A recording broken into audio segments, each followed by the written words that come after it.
How long should your video be?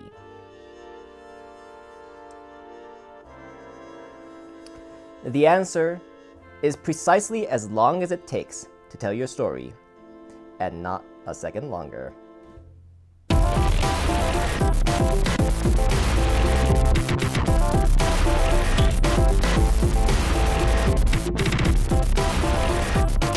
Time is a critical factor in visual storytelling. Whether it be for an advertisement, demonstration, or an educational piece, factors of time such as length, pacing, cutting, and organization will ultimately decide whether or not someone will continue to watch your video. There's no universally appropriate video length. For online mediums, you may hear experts tell you 1.5 minutes is ideal. Others will say it should be no longer than 5 minutes. And some will say that all you have is 30 seconds. But what really matters is how much and what type of content you have. Content is the value you are giving your audience, and the length of the video should reflect this. In other words, the minimum amount of time it takes to pass on their information should be the maximum length of your video. Now, the key emotion you're trying to avoid here is boredom. Show your video around to friends and family before you post it, especially if you're relatively new to video production. Look at their faces and watch their reaction. This will let you know when they've become bored and when you've lost their attention. If you can't get a clear consensus from your test viewership, then there are some vague rules of thumb to rely on. For web formatted videos, shorter is better. If you're promoting an upcoming event, 30 to 45 seconds should be all you need to pass on relevant information. If you're advertising a product or service, try to keep it around 1 minute to 1.5 minutes. If you're providing an educational instruction, 2 to 5 minutes is reasonable depending on the complexity of the topic. If you can't keep your instructions under 5 minutes, consider splitting it up into several parts. Now, all these things can be relative, and it's important to know your audience. You can use YouTube or Facebook metrics to get a sense of how your videos are doing.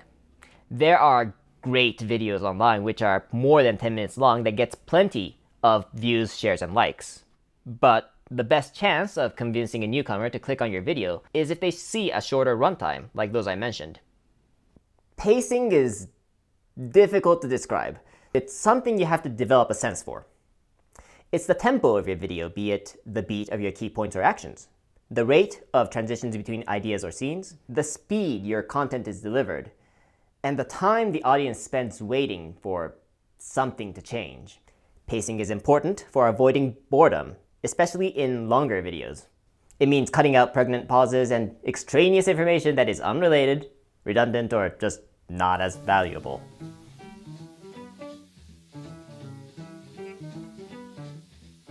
In this typical product demonstration, our host is showing us the details of this miraculous product.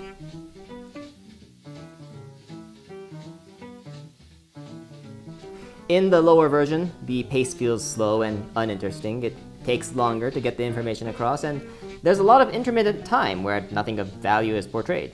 We're simply waiting. In the upper version, everything shown is important. It's only shown for long enough for the audience to understand what's going on. Then we cut away to the next piece of information. Remember that film is not real life. It's supposed to be an efficient medium for depicting complex ideas. So how do we accomplish this? With cutting. It really should be called assembly. Mosaic is assembling something to create a whole. Montage means the assembly of pieces of film, which, moved in rapid succession before the eye, create an idea. Cutting, or assembly I should say, is an important element for keeping your videos interesting. Not everything can, nor should be, delivered in a wide master shot like this one. One complete idea should be a single shot cutting at the end of the idea. And it's important to cut out unnecessary information. Ask yourself, does the audience care? Is it necessarily important to my main topic? Cutting doesn't have to be complicated. It can be as simple as cutting out anything uninteresting, slow, or boring.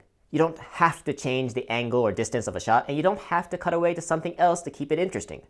Just keep up the pace to hold interest without reaching breakneck speeds. What is the purpose of your video?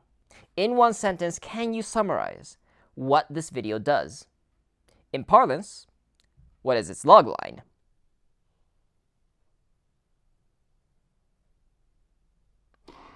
In most cases, one video should have one topic, and everything you say or do in that video should pertain to that topic.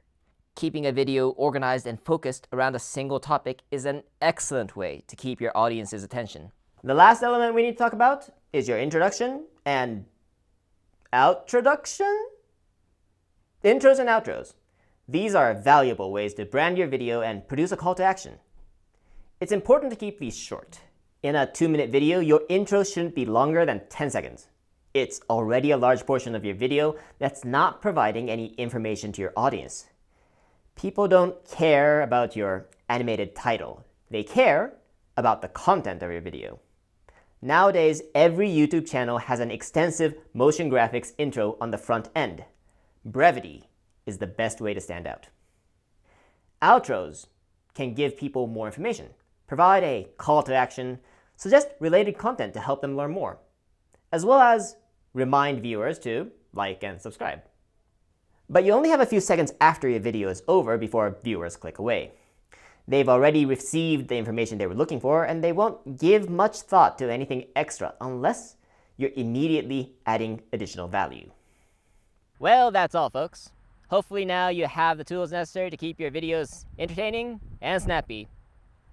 It's good to keep things in perspective. Just because you think something is important doesn't mean your audiences will share that view. So when in doubt, cut it out. Also, be sure to check out our other videos in the series, Common Mistakes in Filmmaking.